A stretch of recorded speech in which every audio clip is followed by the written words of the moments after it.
الحمد للہ وکفا والصلاة والسلام علی من لا نبی بعدہ وعلی آلہ واصحابہ الذین اوفوا عہدا الذین هم خلاصۃ العرب العربا وخیر الخلائق بعد الانبیاء اما بعد فاعوذ باللہ من الشیطان الرجیم بسم اللہ الرحمن الرحیم لقد كان لسبع في مسكنهم آية جنتان عن يمين وشمال كلوا من رزق ربكم واشكروا له بلدة طيبة ورب غفور قال النبي صلى الله عليه وسلم اللهم إني أسألك الهدى والتقى والعفاف والغنى صدق الله العظيم وصدق رسوله النبي الأمي الكريم ونحن على ذلك لمن الشاهدين والشاكرين والحمد لله رب العالمين۔ سورہ سبا کی ایک آیت کریمہ اور جناب نبی پاک صلی اللہ علیہ وسلم کا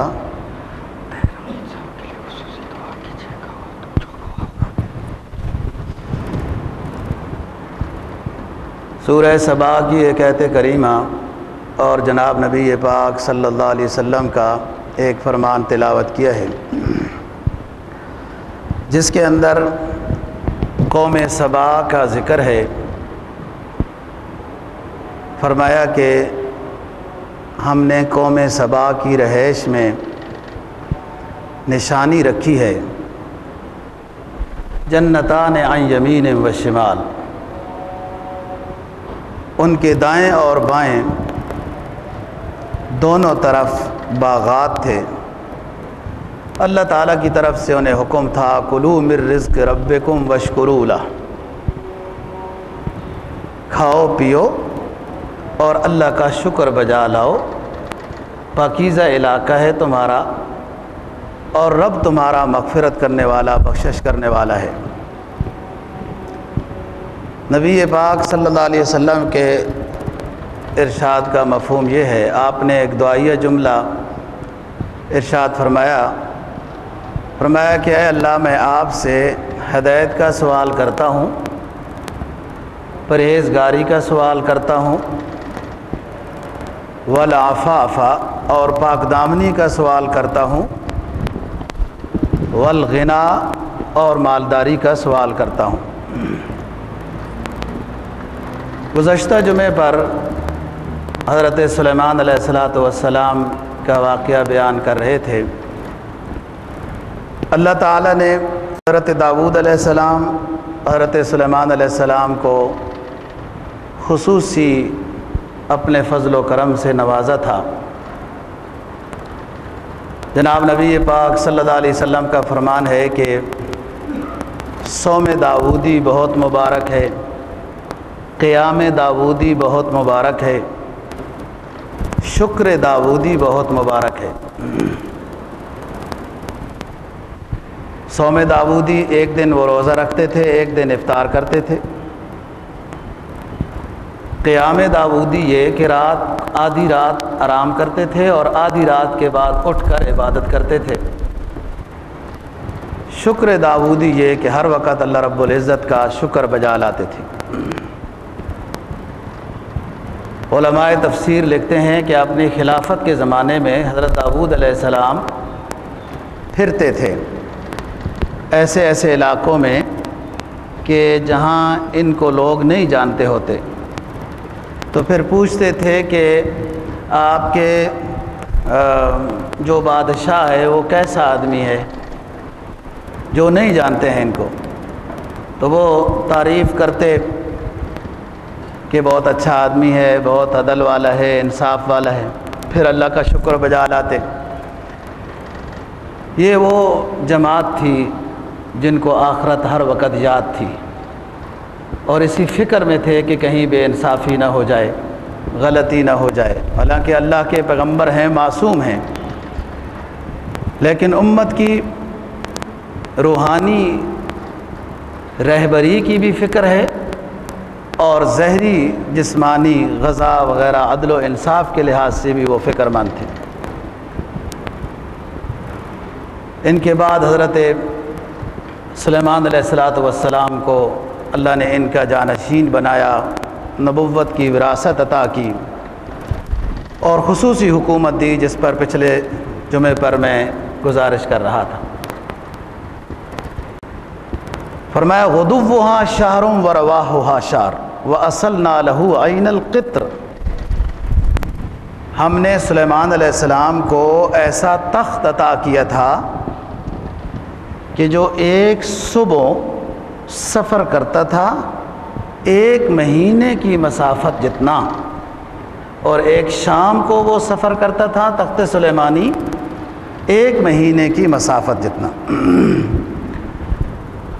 علماء تفسیر لکھتے ہیں کہ دمشق سے صبح چلتے تھے، استخر ایک مقام ہے، وہاں دوپہر کو آرام کرتے اور دوپہر کا کھانا کھاتے تھے، اور پھر شام کو کابل میں آ کر رات گزارتے تھے۔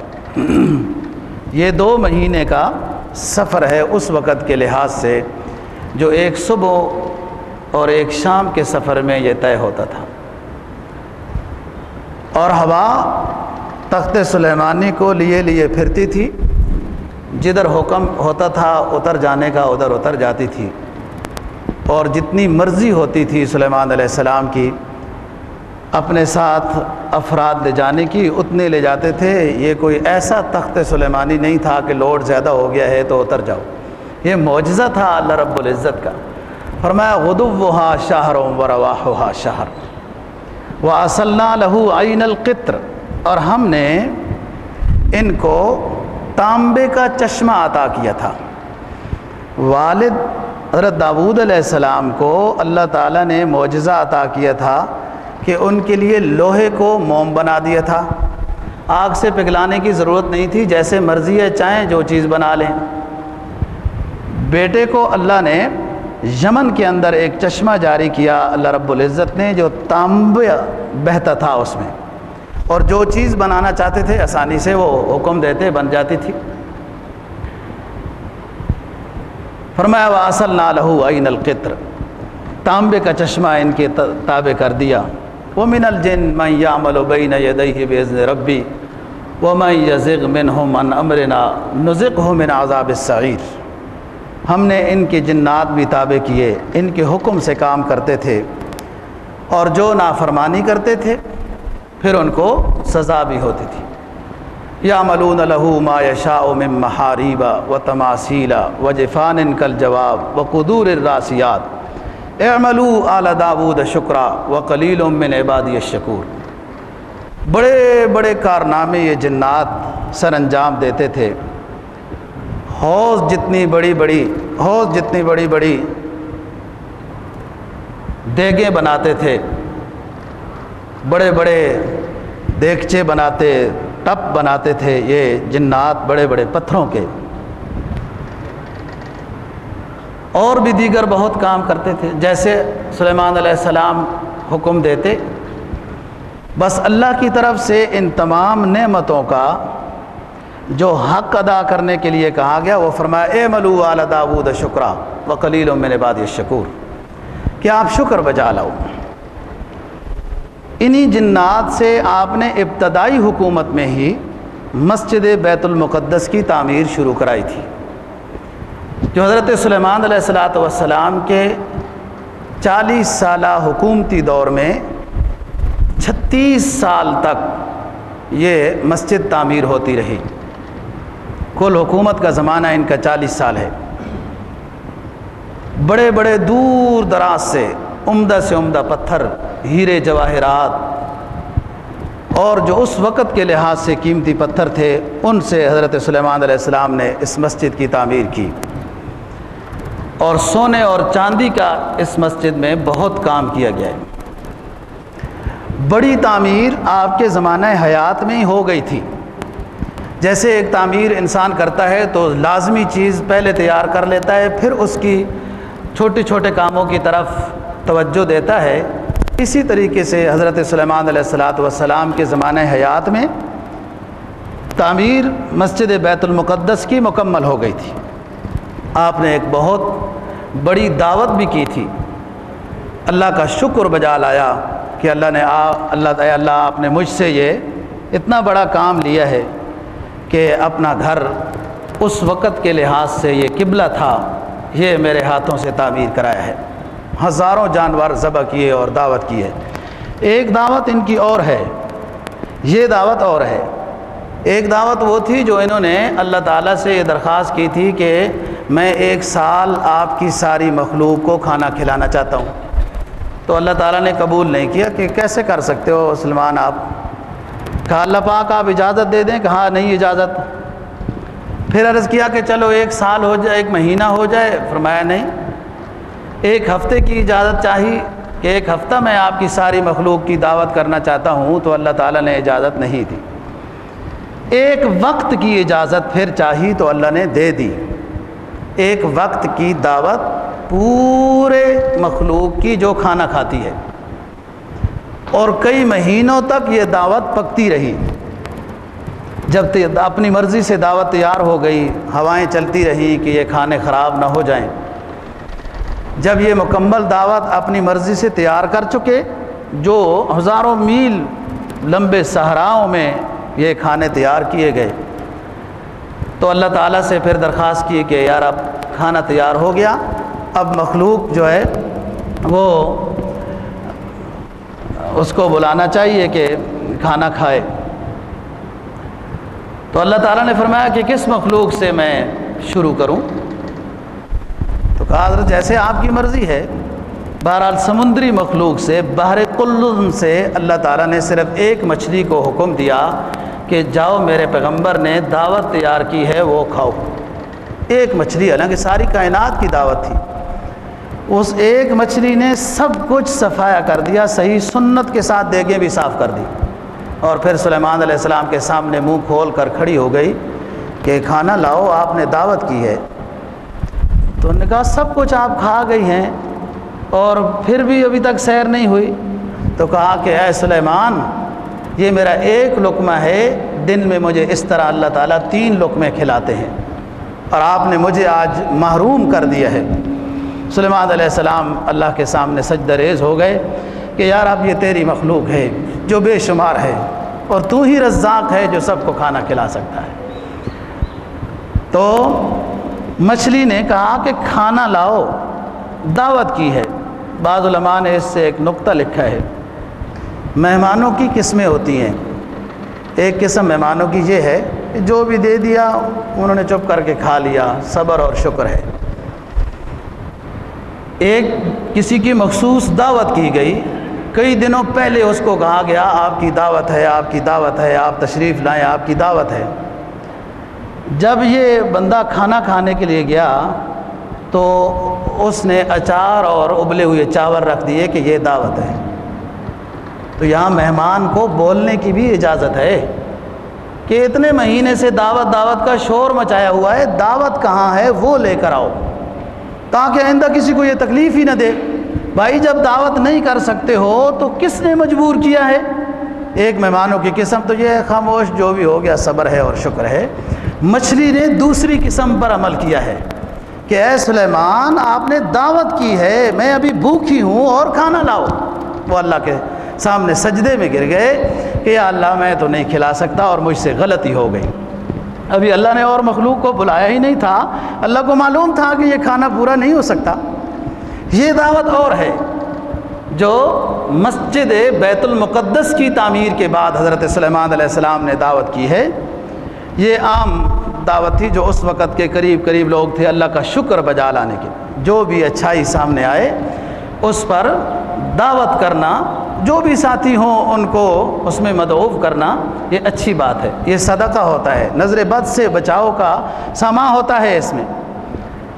اور پھر اس کے بعد دعا کی، 5 دعائیں کی۔ اللہ پاک اس مسجد بیت المقدس میں جو داخل ہو جائے اپنے گناہوں کی معافی چاہے تو آپ اس کے گناہوں کو معاف کر دینا۔ جو بیمار اس مسجد میں نماز پڑھنے آئے تو آپ اس کو شفا دے دینا۔ جو مصیبت زدہ اس مسجد میں آ جائے آپ سے نجات مانگے، یا رب اس کو نجات دے دینا۔ جو آپ کی رحمت مانگے اس کو رحمت دے دینا۔ یہ 5 چیزیں سلیمان علیہ السلام نے مسجد تعمیر کرنے کے بعد اللہ سے مانگی، جو اللہ نے قبول کی۔ اس وقت بیت المقدس ہی قبلہ تھا، جو ادھر ہی لوگ منہ کر کے بھی نماز پڑھتے تھے، اور وہ صخرہ جو وہ جنتی پتھر ہے، بیت المقدس کے اندر ایک پتھر ہے جس کو قرآن نے صخرہ کہا ہے، وہ جنتی پتھر ہے، اور اسی کی طرف منہ کر کے نماز پڑھی جاتی ہے، اسی کے ارد وہ گنبد ہے، باقی سارے اطراف میں وہ مسجد ہے جیسے مسجد حرام۔ بہرحال سلیمان علیہ السلام کی یہ تعمیر ہو گئی، اور یہ جنات اللہ کے امر ان کے تابع تھے۔ جنات کا تابع ہو جانا یا تابع کرنا دونوں صورتیں جائز ہیں، بشرطے کہ ان سے کوئی ناجائز کام نہ لیا جائے۔ حضرت ابو ہریرہ رضی اللہ تعالیٰ عنہ، حضرت عمر فاروق رضی اللہ تعالیٰ عنہ، ابی ابن کعب رضی اللہ تعالیٰ عنہ، حضرت ابو ایوب انصاری رضی اللہ تعالیٰ عنہ، حضرت زید بن ثابت رضی اللہ تعالیٰ عنہ، اور بھی کئی صحابہ کرام رضی اللہ تعالیٰ عنہ عنہم کے تابع تھے جنات۔ بہت خدمت کرتے تھے، یہ منع بھی کرتے تھے، اور وہ خود خدمت کے لیے اپنے آپ کو پیش کرتے تھے۔ بڑے بڑے کام بھی انہوں نے کیے۔ ایک مرتبہ رسول اللہ صلی اللہ علیہ وسلم صبح کی نماز میں فارغ ہونے کے بعد صحابہ کرام رضی اللہ تعالیٰ عنہ کو فرمایا کہ آج رات ایک عجیب واقعہ ہوا ہے۔ وہ یہ کہ رات کو ایک جن آیا اور اس کو میں نے گرفتار کر لیا، پکڑ لیا۔ دل نے چاہا کہ اس کو رسی کے ساتھ باندھ دوں مسجد کے ستون کے ساتھ، اور دن کو مدینہ کے بچوں کے حوالے کروں، سارے اس سے کھیلیں۔ لیکن فوراً میرے دل میں یہ بات آئی کہ میرے بھائی سلیمان علیہ السلام نے اللہ سے یہ دعا مانگی تھی کہ میرے رب مجھے ایسی حکومت عطا کر کہ میرے بعد کسی کو ایسی حکمرانی نہ ملے۔ اگر میں جنوں کو باندھ لیتا تو پھر سلیمان علیہ السلام کی وہ امتیازی خصوصیت جو جن ان کے تابع تھے وہ نہ رہتی، اس لیے پھر چھوڑ دیا ہے۔ لازمی تعمیر ان کی زمانہ حیات میں ہو گئی تھی۔ جو دوسرے کام ابھی رہتے تھے کہ اس دوران اجل آ گئی، موت کا فرشتہ آ گیا، انہوں نے کہا مجھے یوں ہی کھڑا کر دو، لاٹھی لے کر عبادت کی شکل میں کھڑے ہو گئے، روح قبض ہو گئی۔ 1 سال تک یوں ہی کھڑے رہے۔ جنات یہ سمجھتے رہے کہ سلیمان علیہ السلام ہمیں دیکھ رہے ہیں، لہذا صحیح کام کرنا چاہیے، معائنہ ہو رہا ہے، صحیح کام کرنا چاہیے۔ 1 سال کے بعد وہ لاٹھی کو دیمک نے کھا لیا، وہ لاٹھی کے سہارے پہ کھڑے تھے، وہ گر گئے۔ یہ اللہ کا امر ہے، لاٹھی کے سہارے پہ کھڑا ہونا، 1 سال تک اس پہ قائم رہنا، پھر دیمک کا لگ جانا اور پھر گر جانا، یہ سارا اللہ کے امر سے ہو رہا ہے۔ اب اللہ کو اتنا ہی منظور۔ جنات کہنے لگے اللہ کانوا یعلمون الغیب لما لبثوا فی العذاب المہین، یا رب اتنا عرصہ ہو گیا۔ پھر ایک جن نے تحقیق کی، ایک لکڑی رکھ کے اس کے ساتھ ایک دیمک لگا دی کہ یہ دن میں کتنا کھاتی ہے، پھر ضرب تقسیم کرتے رہے کہ یہ کتنے عرصے تک یہ فوت ہو چکے تھے اور دیمک لگی ہوئی تھی، تو سال سے زیادہ عرصہ نکالا ہے کہ یہ تو ہمیں پتہ ہی نہیں چلا۔ اللہ پاک کا نظام ہے دوستو۔ اس سے ہمیں ایک پیغام دینا چاہتے ہیں کہ اللہ کے علاوہ کوئی عالم الغیب نہیں ہے۔ بعض لوگوں کا نظریہ یہ ہے کہ جنات عالم الغیب ہوتے ہیں، اگر جن عالم الغیب ہوتے تو قریب ان کے اللہ کا پیغمبر وفات پا چکا ہے، وہ سمجھ سکتے۔ اور دوسری بات یہ ہے کہ جس شخص کی حکومت ہواؤں پہ بھی چلتی ہے، جنات پہ بھی چلتی ہے، پوری کائنات پر جس کی حکومت ہے، ان کے تخت کو ہوا لیے لیے پھرتی ہے۔ اتنا بڑا انسان، اللہ کا جلیل القدر پیغمبر، وہ بھی موت کے پیغام سے محفوظ نہیں ہے، تو کوئی موت سے بچ نہیں سکتا۔ یہاں ایک اور بات، بڑی اہم بات کی طرف اشارہ ہے کہ اللہ کے پیغمبر کے بارے میں، انبیاء علیہ السلام کے بارے میں سرکار دو جہاں صلی اللہ علیہ وسلم کا فرمان ہے کہ انبیاء کے کفن کو بھی مٹی خراب نہیں کرتی، چہ جائے کہ ان کے جسم کو مٹی خراب کرے۔ 1 سال ہو گیا، 2 دن لاش پڑی رہے میت کی، برف لوگ رکھتے ہیں، کیا سے کیا کرتے ہیں، سرد خانوں میں جمع کرتے ہیں۔ یہاں کوئی ایسا پروگرام نہیں ہے، بعین ہی اسی طرح صحیح سالم نبی پاک حضرت سلیمان علیہ السلام کی لاش موجود تھی۔ یہی بات تمام انبیاء علیہ السلام کے ساتھ ہے، صحابہ کرام رضی اللہ تعالیٰ عنہ کے ساتھ ہے، اور تاریخ نے لکھا ہے اولیاء اعظام، محدثین، علماء، بڑے بڑے اجلہ، کتب ابدال جو گزرے ہیں، ان کی لاشوں اور ان کے کفن کے ساتھ مٹی کا کوئی تعلق نہیں ہے۔ حضرت امیر معاویہ رضی اللہ تعالیٰ عنہ کے دور میں شہدائے احد کے لاشوں کو وہاں سے اٹھا کر دوسری جگہ رکھا گیا، جو کئی سال کے بعد ہے، وہ صحابہ کرام رضی اللہ تعالیٰ عنہ اسی طرح تھے۔ تو بات یہ کر رہا ہوں کہ جنات تابع خود ہو جائیں یا تابع کر لیے جائیں، دونوں صورتیں جائز ہیں، لیکن ان سے ناجائز کام کرایا جائے یہ جائز نہیں ہے۔ جو اصول شریعت ہیں اس کے مطابق کوئی خدمت ان سے لی جائے تو جائز ہے۔ تو بات حضرت سلیمان علیہ السلام کی، پھر آخر میں جو ہدہد کی بات آئی اور ملکہ بلقیس ان کے سامنے آ گئی، عرش انہوں نے پہلے منگوا لیا تھا، پھر عرش کو توڑ پھوڑ کر دوسرے نقشے کے مطابق ملکہ بلقیس کے سامنے پیش کیا اور پوچھا اہٰذا عرشک؟ قالت کأنہ ہوا، وہ کہنے لگی یہ وہی لگتا ہے۔ اس سے اس کی ذہانت کا امتحان لیا، اور قیل لہا ادخل الصرح، کہا ادھر آ جاؤ محل میں۔ فلما رأتہ حسبتہ لجۃ وکشفت عن ساقیہا، جب وہ اس محل کی طرف جانے لگی تو اس نے خیال کیا کہ یہ پانی ہے، اور اپنی پنڈلیوں کو ننگا کیا۔ آواز آئی قال انہ صرح ممرد من قواریر، یہ شیشہ ہے، پانی نہیں ہے۔ تو وہ کہنے لگی قالت رب انی ظلمت مع سلیمان للہ رب العالمین، جیسے میں اپنے معبود سورج کو سمجھ رہی تھی وہ بھی میری غلطی تھی، جیسے آج میں شیشے کو پانی سمجھ رہی تھی یہ میری ذہانت کی غلطی ہے۔ معبود وہی ہے جو اللہ رب العزت ہیں سب کے، حضرت سلیمان علیہ السلام کے۔ میں نے بتایا تھا کہ بعض نے لکھا ہے کہ یہ بعد میں شادی بھی ہو گئی حضرت سلیمان علیہ السلام کی۔ حضرت سلیمان علیہ السلام کے بعد بہت انبیاء علیہ السلام آئے، قرآن مجید نے بہت ساروں کا ذکر کیا ہے، بہت ساروں کا ذکر نہیں کیا۔ فرمایا وَمِنْهُمْ مَنْ قَصَصْنَا عَلَيْكَ وَمِنْهُمْ مَنْ لَمْ نَقْصُصْ عَلَيْكَ، اے نبی ہم نے بہت سارے سابقہ انبیاء علیہ السلام کا آپ کے سامنے تذکرہ کیا ہے، مِنْهُمْ مَنْ قَصَصْنَا عَلَيْكَ وَمِنْهُمْ مَنْ لَمْ نَقْصُصْ عَلَيْكَ، بہت سارے انبیاء کا ہم نے آپ کے سامنے تذکرہ نہیں کیا۔ وہ لاکھوں کی تعداد میں، انبیاء ہزاروں کی تعداد میں آئے، بعد میں لکھا ہے 1,24,000 کے لگ بھگ سابقہ انبیاء علیہ السلام ہیں، جیسے صحابہ کرام رضی اللہ تعالیٰ عنہ کی تعداد 1,24,000 ہے۔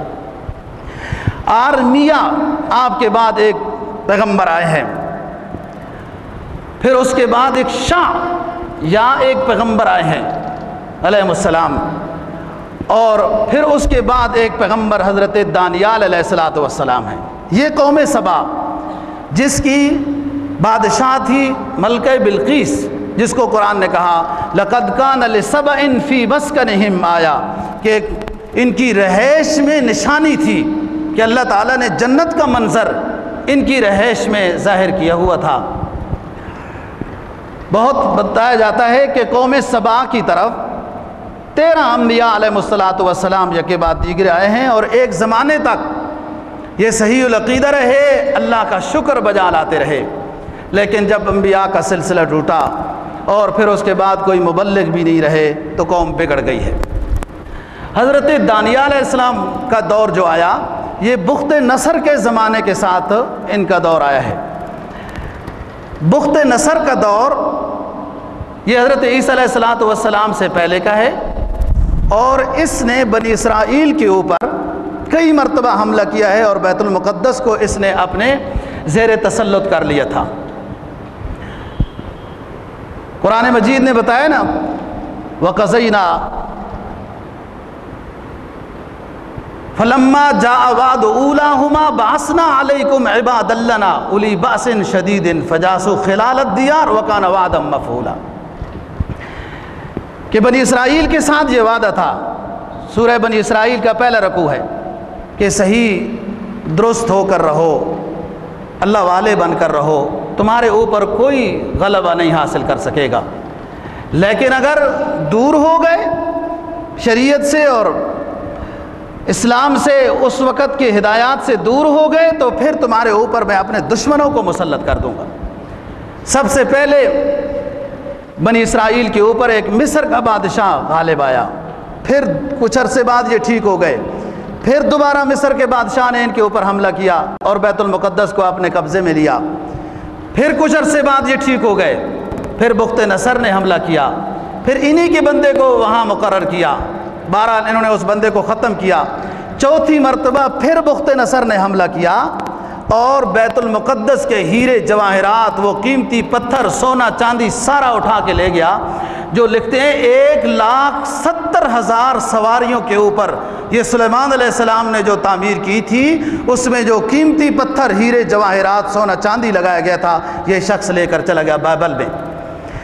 پھر ایک ایرانی بادشاہ کو یہودیوں پر رحم آیا، اس نے اس سے چھڑایا یہ سارا کچھ اور بنی اسرائیل کو آزاد کیا اور وہ سامان واپس لایا، لیکن بنی اسرائیلیوں کی جیسے عادت تھی، اپنے انبیاء کے ساتھ بھی یہ صحیح نہیں رہتے تھے، اپنے نبیوں کو قتل کر دیتے تھے، ایسی اس ایرانی بادشاہ کے ساتھ بھی بنی اسرائیلیوں نے بے وفائی کی، بغاوت کی، تو دوبارہ انطاکیہ کا بادشاہ ان کے اوپر غالب آیا، اور پھر ایک رومی بادشاہ تیتس گزرا ہے، اس نے انطاکیہ سے ان کی جان چھڑائی اور ایک عرصے تک یہ ان کو صحیح سلامتی کے ساتھ حکومت دیتا رہا، لیکن پھر انہوں نے اس رومی بادشاہ کے ساتھ بھی، تیتس کے ساتھ بھی بے وفائی کی، بغاوت کی، پھر اس نے ان پر وہ ظلم و ستم کیا، اس کو دکھ پہنچا کہ میں نے تمہیں تو ایک ظالم کے پنجے سے چھڑایا تھا، میرے بھی وفادار نہیں ہو، پھر وہ جتنا سونا، ہیرے جواہرات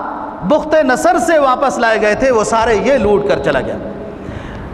یمن میں، روم میں کنیست الذہب کے اندر اس نے یہ سارے رکھے، اور حدیث میں آتا ہے یہ وہیں رہیں گے، یہ وہیں رہیں گے۔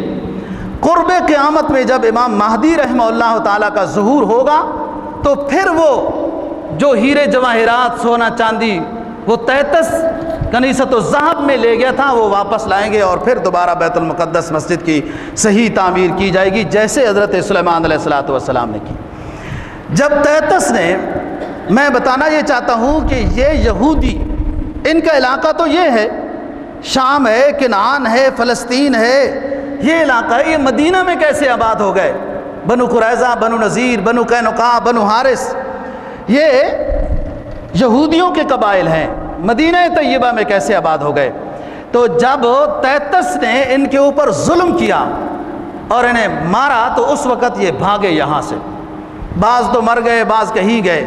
یہ چند قبیلے، ان میں کچھ پڑھے لکھے لوگ تھے، انہوں نے کہا کہ ایک تو جان بچاؤ اس تیتس رومی سے اور یہاں سے بھاگو، لیکن جس علاقے سے یہ نکلے ہیں یہ علاقہ تو جنت نظیر علاقہ ہے، سرسبز و شاداب ہے، اس میں نہریں ہیں، اس میں باغات ہیں، اس میں سب طرح کے میوجات ہیں، یہ اس علاقے سے بھاگے اور ایک صحرا میں جا کے آباد ہو گئے، مدینہ طیبہ میں۔ وہاں کیوں گئے؟ ان میں سے جو سمجھدار لوگ تھے انہوں نے یہ کہا کہ ہماری کتابوں میں یہ موجود ہے کہ 2 پہاڑی سلسلے ہوں گے، ایک احد کا اور ایک سلا کا، ان 2 پہاڑی سلسلوں کے درمیان میں جو آبادی ہوگی اس میں نبی آخر الزمان صلی اللہ علیہ وسلم کا ظہور ہوگا، وہاں وہ ہجرت کر کے آئیں گے۔ تو چلو تیتس سے جان چھڑاتے ہیں اور جبل احد اور جبل سلا کے درمیان وادی میں جا کے آباد ہوتے ہیں، یہ اس لیے یہاں آ کر آباد ہو گئے تھے، اور بعد میں بعض یہودیوں نے ایمان بھی لایا ہے۔ بہرحال یہ بات یہاں چھوڑ کر ایک اور بات بتانا چاہتا ہوں، یہ قوم سبا جو جنت نظیر تھی، لقد کان لسبأ فی مسکنہم آیا، ان پر جب سیلاب آیا انہوں نے ناشکری کی۔ یہاں بھی عرب قومیں آباد تھی، یہ بھی کوئی عرب قومیں ان جھاڑیوں کو دیکھ کر، سیلاب کو دیکھ کر کوئی مصر چلے گئے تھے، کوئی شام چلے گئے، کوئی کہیں۔ کچھ قبیلے مدینہ طیبہ چلے گئے تھے عربوں کے، جو نبی پاک صلی اللہ علیہ وسلم کے زمانے میں موجود تھے، جن کو اوس اور خزرج کہتے ہیں۔ یہ اوس اور خزرج یمنی قبیلے ہیں جو قوم سبا کے سبا علاقے میں یمن میں آباد تھے، اور اس تغیر تبدل کے بعد یہ مدینہ میں جا کے آباد ہو گئے۔ یہ اوس اور خزرج ہیں جنہوں نے رسول اللہ صلی اللہ علیہ وسلم کے ساتھ مکہ مکرمہ میں بار بار ملاقات کی تھی کہ آپ مدینہ میں تشریف لے آئیں، آپ مدینہ میں تشریف لے آئیں، ہم دل فرش راہ کریں گے، مکہ والے آپ کو تنگ کرتے ہیں، ہم جانوں کا نذرانہ دینا آپ کے لیے فخر سمجھیں گے۔ یہ اوس اور خزرج قبیلہ ہے۔ میں دونوں طرف سے تاریخی شاخ ایک ملاؤں گا، آپ سمجھنا۔ وہ بنو قریظہ، بنو نذیر، بنو قینقاع، بنو حارث، وہ روم 33 بادشاہ سے ڈر کر مدینہ میں آ کر آباد ہو گئے تھے، اور یہ یمن عربی قبیلے کے لوگ اوس اور خزرج یہ آ کر ادھر مدینہ طیبہ میں آباد ہو گئے۔ اور حضرت اسماعیل علیہ السلام جب زمزم کا وہ پانی چشمہ جاری ہوا، وہاں آبادی کے لیے کچھ لوگ آباد ہو گئے تھے کہ پانی ادھر ہے، پہلے تو پانی نہیں تھا مکہ میں۔ وہ قبیلہ بنو جرہم، جس قبیلے سے اسماعیل علیہ السلام کی شادی ہوئی اور جس سے رسول اللہ صلی اللہ علیہ وسلم دنیا میں تشریف لائے، وہ قبیلہ بنو جرہم بھی اسی علاقے یمن کا قبیلہ تھا۔ یہ یمن کا قبیلہ بنو جرہم یہ جا کر مکہ میں آباد ہوا، اور یمن کا قبیلہ بنو اوس اور خزرج یہ جا کر مدینہ میں آباد ہوا۔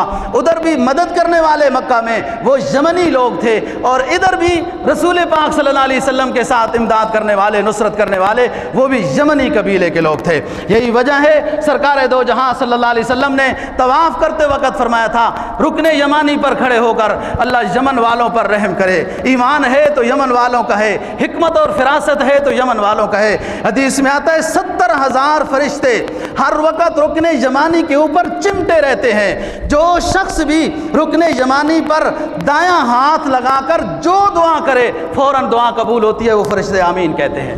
یہ تاریخی بات ہے۔ تو قوم سبا کی بات کر رہا ہوں۔ قرآن نے فرمایا لقد کان لسبأ فی مسکنہم آیا جنتان عن یمین و شمال کلوا من رزق ربکم واشکروا لہ بلدۃ طیبۃ ورب غفور۔ ہم نے قوم سبا کی رہائش میں اپنی نشانیاں رکھی، انہیں اتنی اونچی رہائش دی، اس ڈیم کے نیچے 300 میل تک، اس وادی میں 300 میل تک دونوں طرف اس دریا اور وادی کے باغات لگا دیے، کوئی موذی چیز ادھر زندہ نہیں رہ سکتی تھی۔ باہر سے آنے والے اگر ان کے لباسوں میں، کپڑوں میں کوئی جوں بھی ہوتی تو جب اس علاقہ سبا میں آتے تو وہ جوں، وہ موذی چیز خود مر جاتی تھی۔ فرمایا قوم سبا ہم نے تمہیں اتنی خوبیوں سے نوازا، بس ہماری صرف ایک ہی شرط ہے، کلوا واشربوا واشکروا لہ، کھاؤ پیو یہ نعمتیں تمہارے لیے، لیکن واشکروا لہ اللہ کے شکر گزار بندے بن کے رہو۔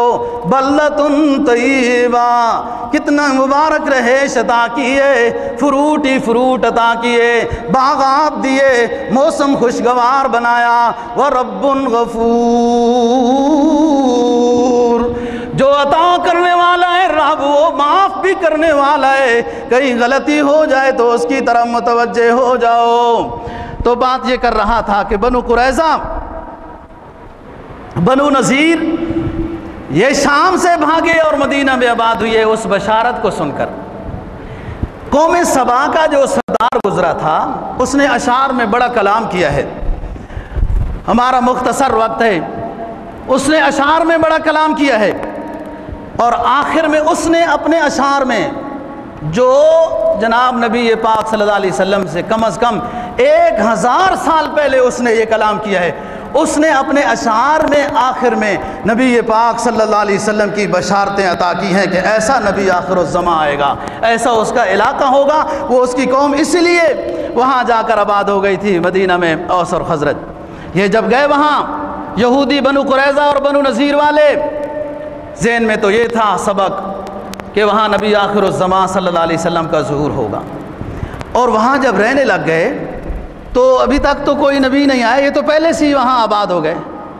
انہیں جب کوئی اور قومیں تنگ کرتی تھی، ان کے ساتھ لڑائی ہوتی تھی، تو یہ اللہ کے سامنے دعا کرتے تھے کہ اللہ ہمیں اس قوم کے ظلم و ستم سے بچا۔ اس نبی کا واسطہ آپ کو دیتے ہیں جس کی بشارتیں آپ نے ہماری کتابوں میں دی ہیں، اس نبی کے واسطے سے ہمیں ان قوموں کے ظلم و ستم سے بچا۔ اس حد تک ان کو یقین تھا۔ قرآن نے پہلے پارے میں اس بات کو ذکر فرمایا ہے، فرمایا وَلَمَّا جَاءَهُمْ كِتَابٌ مِّنْ عِندِ اللَّهِ مُصَدِّقٌ لِّمَا مَعَهُمْ وَكَانُوا مِن قَبْلُ يَسْتَفْتِحُونَ عَلَى الَّذِينَ كَفَرُوا فَلَمَّا جَاءَهُم مَّا عَرَفُوا كَفَرُوا بِهِ فَلَعْنَةُ اللَّهِ عَلَى الْكَافِرِينَ۔ وَلَمَّا جَاءَهُمْ كِتَابٌ مِّنْ عِندِ اللَّهِ مُصَدِّقٌ لِّمَا مَعَهُمْ، جب آئی ان کے پاس وہ ہماری آخری روشنی، اپنے آخری روشنی پیغمبر پر، اپنے آخری روشن پیغمبر پر، نورانی پیغمبر پر جب ہماری آخری روشنی آئی، اس میں یہ سب کچھ موجود تھا کہ تستفتحون، یہ فتح مانگتے تھے، نجات مانگتے تھے اس آخری نبی کا حوالہ دے کر۔ جب اس آخری نبی کو دیکھ لیا اپنے آنکھوں سے، معرفو کفرو بھی، پہچان گئے لیکن انکار کر دیا، بدبخت ہیں نا۔ پہچان گئے، جن کے نصیب میں تھا وہ ایمان لائے، جن کے مقدر خراب تھے وہ برباد ہو گئے۔ فلعنت اللہ علی الکافرین، ایسے کافروں پہ اللہ کی لعنت ہو۔ قرآن نے دوسرے مقام پہ اطلاع دی، الذین آتیناہم الکتاب یعرفونہ کما یعرفون ابناءہم، یہ اس آخری نبی کو اتنا پہچان چکے تھے کہ یہ برحق نبی ہے، جیسے یہ اپنی اولادوں کو پہچانتے تھے، لیکن ضد و عناد اپنی بدبختی کی وجہ سے ایمان نہ لائے۔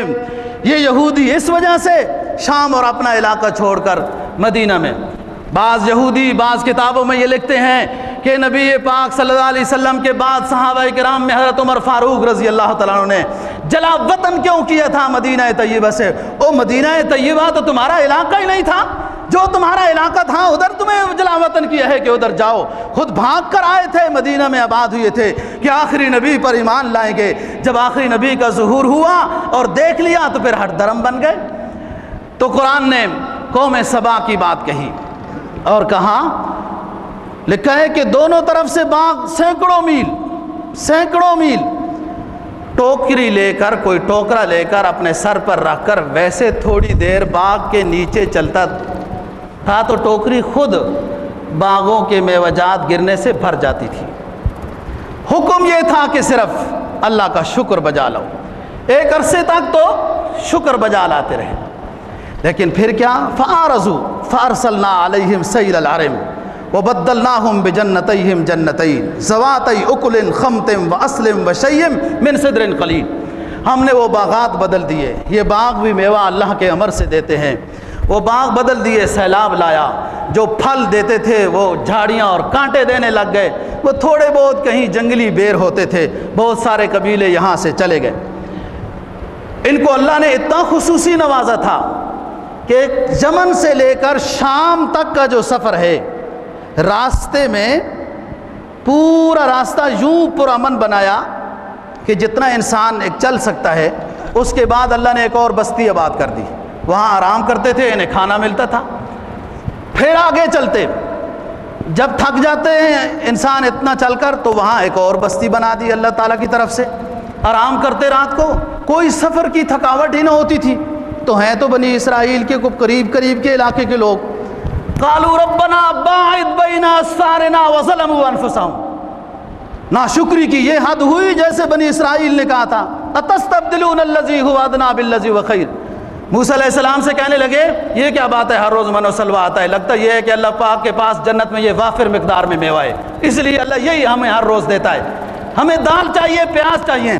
موسیٰ علیہ السلام نے فرمایا کتنے بدبخت ہو، گھٹیا چیز مانگتے ہو، اللہ سے اللہ کی شان کے مطابق اور میوہ جات مانگتے۔ انہوں نے کیا کہا، یہ کیا بات ہوئی ہے، ہم یمن سے چلتے ہیں شام پہنچ جاتے ہیں، تھکاوٹ ہی نہیں ہوتی، کپڑے میلے ہی نہیں ہوتے، کوئی راستے میں خطرہ ہی نہیں ہوتا، کوئی ڈاکو ہی نہیں آتے، کوئی کچھ پریشانی نہیں ہوتی، یہ کوئی سفر ہے؟ قالوا ربنا باعد بین اسفارنا، یہ راستے میں یا رب یہ آسانیاں ختم کر دے تاکہ ہمیں پتہ چلے کہ ہم نے سفر کیا ہے۔ بدبخت، قرآن کہتا ہے وَظَلَمُوا أَنفُسَهُمْ، انہوں نے اپنے اوپر ظلم کیا، وَمَزَّقْنَاهُمْ كُلَّ مُمَزَّق، ہم نے ٹکڑے ٹکڑے کر دیا، اپنی نعمتیں واپس لی، ناشکری کی ہے۔ ناشکری ہوتی ہے جب مال و دولت زیادہ ہو جائے دوستو، کہ جب صبح بھی دیکھے تو اپنے باغات ہیں، شام کو جب سوئیں تو اپنے باغات بے وجات ہیں، خوشگوار موسم ہے۔ انبیاء علیہ السلام ایک عرصہ ہوا کہ اب نہیں آ رہے، کوئی مبلغ نہیں ہے، مبلغ ہو تو بات تازہ ہوتی رہتی ہے، انابت اللہ نصیب ہوتی ہے، اب مبلغ نہیں ہے، اب یہ کہنے لگے یہ تو ہمارا کچھ ہی ہے، یہ شکر گزاری کی کیا بات ہے۔ جب انسان اللہ والا ہوتا ہے، ایک ادنا سے ادنا نعمت بھی نصیب ہو، یہ تو بہت بڑی نعمت ہے نا، کہ باغات ہیں اور اتنے بڑے نہریں ہیں اور ایک سلسلہ ہے۔ اللہ والا شخص جب اسے تھوڑی سی نعمت بھی نصیب ہو تو وہ اپنے منعم کو پہچانتا ہے، وہ باغی نہیں بنتا، اپنے منعم اور محسن کو پہچانتا ہے۔ علماء نے لکھا ہے کہ شکر کی بجا لانے کی ترتیب یہ ہے کہ پہلے انسان اپنے محسن کو پہچانے، اپنے منعم کو تو پہچانے، پھر جو اللہ نے نعمت عطا کی ہے اس نعمت کو یاد رکھنا، یہ تعریف بہت اہم تعریف ہے۔ منعم کو پہچانے اور اس کے بعد جو منعم نے، جو اللہ نے نعمت دی ہے، اس نعمت کو منعم کی مرضی کے خلاف استعمال نہ کرے۔ یہ اللہ کے شکر بجا لانے کی حقیقت ہے۔ سبحان اللہ، الحمدللہ، یہ بھی اللہ کا شکر ہے، نماز اللہ کا شکر ہے، تلاوت روزہ شکر ہے، لیکن اللہ کی نعمت کو اللہ کی مرضی کے خلاف استعمال کر رہا ہے تو یہ بغاوت کر رہا ہے۔ بھلے مال کی نعمت ہو، عہدے کی نعمت ہو، صحت کی نعمت ہو، ملک کے اچھے ہونے کی نعمت ہو، دوستو اللہ نے پھر ان سے وہ لے لیا، وہ ملک بھی گیا، وہ کھنڈرات بن گئے، وہ باغات جھاڑیاں بن گئے، وہ پرسکون فضا وہ سب خراب ہو گئی۔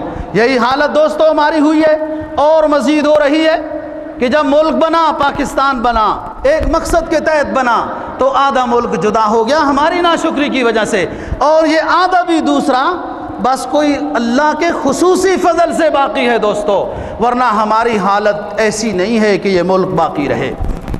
اعمال کو دیکھ لیں، اخلاق کو دیکھ لیں، حیا کو دیکھ لیں، کاروبار کو دیکھ لیں، دفتری نظام کو دیکھ لیں، کسی شعبے کو دیکھ لیں، ہاں شخصی زندگی کے ساتھ متعلق ہو یا اجتماعی زندگی کے ساتھ متعلق ہو، مسلم اللہ کا اور اللہ کے حبیب کا باغی ہو چکا ہے۔ تو یہ نعمتیں پھر واپس چلی جاتی ہیں اور جا رہی ہیں۔ حدیث میں رسول پاک صلی اللہ علیہ وسلم کا فرمان ہے کہ مومن پر جب پریشانی آتی ہے، الوہن فی العبادہ، سب سے پہلا حملہ اللہ کی ناراضگی کا یہ ہوتا ہے، جب انسان ناشکرہ بن جائے تو اللہ کی طرف سے ناراضگی کا سب سے پہلا حملہ جو ہوتا ہے الوہن فی العبادہ، عبادت میں انسان سست ہو جاتا ہے، عبادت میں سست ہو جاتا ہے۔ آپ دیکھ لو، اگر یہ بلو ایریا والے سارے مسجد میں آ جائیں تو ہر 3 پلازوں کے بعد اسی طریقے سے بڑی مسجد کی ضرورت پیش آئے گی، اور تب نجات ہوگی، تب کامیابی ہوگی۔ الوہن فی العبادہ سب سے پہلے اللہ کی ناراضگی کا سبب ہے کہ انسان عبادت میں سست ہو جاتا ہے۔ آپ دیکھ لیں 24 گھنٹے اگر تاجر کو دکان میں بیٹھنا پڑے، نیند اس کی دکان کے اندر تک نہیں داخل ہوتی، اور صبح و شام اذانیں ہوتی رہیں، اس تاجر کو اپنی دکان سے باہر اذان نہیں لا سکتی۔ لیکن 2 روپے کے نفع کی خاطر اپنے 24 گھنٹوں کو قربان کر دیتے. یہی دفتر والوں کی بات ہے, یہی عام شہری کی بات ہے, یہی کاروبار والوں کی بات ہے. یہ اللہ کی ناراضگی کی جب پکڑ آئے تو الذہن فی العبادہ. اور دوسری علامت یہ ہے الضیق فی المعیشہ. الضیق فی المعیشہ, رزق میں تنگی ہو جاتی ہے. صبح شام ایک کر دیں ضرورت پوری نہیں ہوگی. ضرورت پوری ادھر سے ہوتی ہے جب اس کے ساتھ سلوک کامل ہو, اس کے ساتھ لو پکی ہو, تو پھر اس کی طرف سے رزق میں برکت آتی ہے. ظاہری اعتبار سے مقدار میں بھی اضافہ ہوتا ہے, جو موجود ہو اس میں برکت ہوتی ہے. دوسری اللہ کی ناراضگی الضیق فی المعیشہ. اور تیسری یہ ہے خیال رکھنا والتعثر فی اللذہ. حلال چیزیں جو اللہ نے بنائی ہیں اور لذیذ ہیں وہ اس کے لیے بیکار بنا دی جاتی ہے. کوئی بیماری ایسی لگ گئی, گھروں میں بے سکونی آ گئی. دوستو, مکان رہائش دے رہے ہیں, کھانا پیٹ پال رہا ہے, پانی پیاس بجھا رہا ہے, یہ سب کچھ اللہ کی نعمتیں پورا کام کر رہی ہیں. لیکن جو اصل چیز ہے کہ اس مومن کو سکون ملے, راحت ملے, چین ملے, وہ ان میں نہیں, وہ اٹھا دیا گیا ہے. الوہن فی العبادہ بھی ہو گئی, عبادت میں سستی, رزق میں تنگی, اور حلال چیزوں میں بے رخی, حلال چیزوں میں بے مزہ کر دی گئی ہیں. بس یا پرہیز ہو گیا ہے یا ان میں کوئی سکون ہی نہیں رہا ہے, وہ دور بھاگ رہا ہے. تو یہی بات ان قوم سبا نے کہی. کہنے لگے ربنا باعث بین اسفارنا وسلم. بات کر رہا ہوں کہ اللہ کا شکر بجا لانا یہ اصل عبادت ہے. منع میں حقیقی یاد رہتا ہے. اللہ کے نیک بندوں کی شان یہ ہے دوستو, ذرا سی نعمت ملے تو وہ فوراً متوجہ اللہ ہوتے ہیں. ایک صاحب دل نے بڑی بات کہی, اس سے پہلے ایک بات کرنا چاہتا ہوں. یاد رکھو, ایمان تازہ رہتا ہے, عمل کی دنیا زندہ رہتی ہے جب انسان دین کے قریب رہے, دین والوں کے ساتھ جڑا رہے, اللہ والوں کے ساتھ ملتا رہے, نیک دینی کتابیں پڑھتا رہے. ایمان, انسان کی عبادت, انسان کا حیا, ریاضت, تقوی یہ بیدار رہتا ہے. یہ دور کیا جا رہا ہے, یہ کوشش ہے ازل سے, اور اس وقت کچھ زیادہ کامیابی دشمن کو ہو چکی ہے کہ مسلمان میں حیا فوت ہو گیا, مسلمان میں عبادت چلی گئی, حیا چلا گیا, عقیدہ صحیح نہیں رہا. کیسے اللہ کی مدد آئے گی؟ اللہ والوں کے قریب آؤ, نیک لوگوں کے پاس بیٹھو, اس میں ایمان میں اضافہ ہوگا, قوت ملے گی, ایمان کو غذا نصیب ہوگی. اور جب دور جاؤ گے پھر ناشکری آئے گی, قریب آؤ گے دین کے, اللہ کا شکر بجا لانے کی توفیق ہوگی. صاحب دل نے کہا, فرمایا افادتکم النعماء منی ثلاثتن, افادتکم النعماء منی ثلاثتن, یدی ولسانی والضمیر المحجبا. اے میرے رب, آپ نے مجھے جو کچھ بھی عطا کیا ہے یہ سب آپ کی عنایت ہے, سب آپ کا یک طرفہ کرم ہے. اگر میں اپنے تمام اعضاء و جوارح سے یا رب اپنی پوری زندگی تیرے سامنے شکر کا سجدہ بجا لاتا رہوں تو پورا نہیں ہو سکتا. میرے رب میرے زبان کو بھی توفیق دے کہ تیری فرما بردار بن کر رہے, تیرے حبیب پہ درود و سلام بھیجے, تیری حمد و ثنا کرے. میرے ہاتھ بھی ایسے ہو, میرے اعضاء و جوارح بھی ایسے ہو, میرا مال بھی ایسا ہو. علماء نے لکھا ہے دوستو, اللہ کی طرف سے اس شخص پر ناراضگی کے فیصلے ہیں جو اللہ کی نعمتوں کو یاد نہیں کرتا اور ناشکری کی طرف جا رہا ہے. اس پر اللہ کی رضا کے فیصلے ہیں جو اللہ کو یاد کرتا ہے, صبح و شام اس کا شکر بجا لاتا ہے. یہ اللہ کے سب خزانے دوستو تمہارے لیے ہیں, یہ سب خزانے تمہارے لیے ہیں. فرمایا یہاں سر سے پہلے, یہاں سر سے پہلے محبت کیا ہے, محبت الہیہ کیا ہے؟ ممکن ہے کچھ لوگ میری بات سمجھیں. فرمایا محبت کیا ہے؟ دل کے درد سے معمور ہو جانا. اللہ کی محبت کیا ہے دوستو؟ قرآن و حدیث میں غوطہ زن ہو جاؤ، اللہ والوں کی کتابیں پڑھو، محبت الہیہ نصیب ہوگی۔ محبت کیا ہے؟ دل کے درد سے معمور ہو جانا، متاع جہاں کسی کو سونپ کر مجبور ہو جانا۔ محبت کیا ہے؟ دل کے درد سے معمور ہو جانا۔ دل میں درد آئے، کس کا درد آئے؟ اپنے رب کا درد آئے، اپنے مالک کا درد آئے، اپنے خالق کا درد آئے، اور اللہ اللہ میں دل لگ جائے۔ محبت کیا ہے؟ دل کے درد سے معمور ہو جانا، متاع جہاں کسی کو سونپ کر، او میرے رب آپ نے صحت عطا کی، آپ نے اپنے پیارے آخری حبیب کا امتی بنایا، تیرا شکر ہے یا رب۔ یہ ہماری جان، یہ ہماری نہیں، یہ تیری ہے۔ محبت کیا ہے؟ درد دل کے درد سے معمور ہو جانا، متاع جہاں کسی کو سونپ کر، متاع جہاں کسی کو سونپ کر مجبور ہو جانا۔ اللہ کے حوالے کر دو، جو کام اللہ کہہ رہا ہے، اللہ کا حبیب کہہ رہا ہے، اس کو بجا لانا، یہ محبت ہے۔ ہماری بادنوشی پر فرشتے رشک کرتے ہیں۔ اللہ نے جب آدم علیہ السلام کو بنانا چاہا، ویسے فرشتوں سے مشورہ کیا۔ فرشتوں نے کہا آپ کیسی مخلوق کو پیدا کر رہے ہیں، یہ زمین میں فساد پھیلائیں گے، خون ریزی کریں گے، قتل و قتال کریں گے، بغاوت کریں گے، اے رب ہم ہی کافی ہیں تیری حمد و ثنا کے لیے۔ پیدا ہو گئی مخلوق، اللہ والے بھی آ گئے، ذکر و اذکار والے بھی، گناہوں سے بچنے والے بھی، شب زندہ دار بھی۔ اللہ نے فرشتوں کو بھیجا، جاؤ فلانے مکان میں جاؤ، فلانے میرے گھر میں جاؤ، وہاں جماعت کیا کر رہی ہے۔ فرشتے پہنچتے ہیں، وہ جماعت دیکھتے ہیں، جا کے اللہ کے سامنے خبر دیتے ہیں، یا رب یہ تو وہی انسان ہیں جن کے بارے میں ہم نے کہا تھا یہ جھگڑے کریں گے، یہ فساد مچائیں گے، وہ تو تیری یاد میں لگے ہوئے ہیں۔ ہماری بادنوشی پر فرشتے رشک کرتے ہیں، ہماری بادنوشی پر، اللہ اللہ کرنے پر، ہماری بادنوشی پر فرشتے رشک کرتے ہیں۔ جب انسان اللہ کے قریب آتا ہے تو پھر اس کو ذائقہ بھی آتا ہے اللہ اللہ کرنے میں۔ علماء تصوف جب سبق دیتے ہیں اللہ اللہ کرنے کا، اللہ اللہ کرانے کا، تو وہ بار بار تسبیح دیتے رہتے ہیں۔ یہ صوفی لوگ جو اللہ اللہ کرتے ہیں، دوسرے اپنے ساتھی کا دیکھتے ہیں کہ اس بزرگ نے ان کو ذکر اگلا دے دیا ہے اور مجھے ابھی تک وہی ذکر دیا ہوا ہے۔ ایک ہی پیر بھائی ہیں، میرے دوسرے بھائی کو ذکر دوسرا سبق مل چکا ہے، مجھے ابھی وہی کیوں ہے؟ اس لیے کہ ابھی ذکر نے اس کو ذائقہ نہیں دیا ہوتا، اس لیے وہ مربی اس کا وہی ذکر رکھتا ہے۔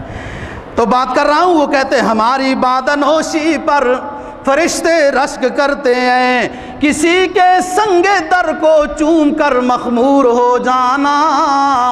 اللہ نے پوری کائنات میں کسی جگہ کو چومنے کی اجازت نہیں دی ہے، لیکن چومنے کا شوق پورا کرنے کے لیے آرڈر دے دیا کہ ایک جنت کا پتھر ہے حجر اسود، اس کو چومو، ایک میرا گھر ہے اس کے درمیان مقام ملتزم میں اپنے رخساروں کو رگڑو، اس سنگے در میری چوکھٹ کو پکڑ کر چومو، رکن یمانی کو چومو۔ ہماری بادنوشی پر فرشتے رشک کرتے ہیں، کسی کے سنگے در کو چوم کر مخمور ہو جانا۔ یہاں تو سر سے پہلے دل کا سودا شرط ہے یارو۔ اللہ کہتا ہے پہلے جان نہیں چاہیے، پہلے دل چاہیے، پہلے میرے بنو پھر میرے احکام بجا لانے والے خود بن جاؤ گے۔ حضرت سلیمان علیہ السلام کو اللہ نے وہ مقام دیا، تخت سلیمانی لے کر پھر رہے ہیں۔ نبی پاک صلی اللہ علیہ وسلم کو آپ نے، اللہ پاک نے ایسی جماعت عطا کی ہے، ایک نظر دیکھنے کے بعد اپنی جانوں کے نذرانے دینا آسان سمجھتے ہیں۔ یہاں تو سر سے پہلے اللہ کی محبت کے دروازے میں، اللہ کی محبت کی حویلی میں آنے میں، یہاں سر سے پہلے دل کا سودا شرط ہے یارو، کیا کوئی آسان ہے سرمد و منصور ہو جانا؟ اتنا آسان نہیں ہے کہ جسم کے ہر عضو سے اللہ کی آواز نکلنے لگ جائے۔ جب کامل پاکیزہ بن جاؤ گے، اندر بار نورانی ہو جائے گا، پھر قطب اور ابدال کے اس مقام پہ پہنچو گے کہ جسم کا ہر عضو اللہ کا نعرہ لگانے لگ جائے گا۔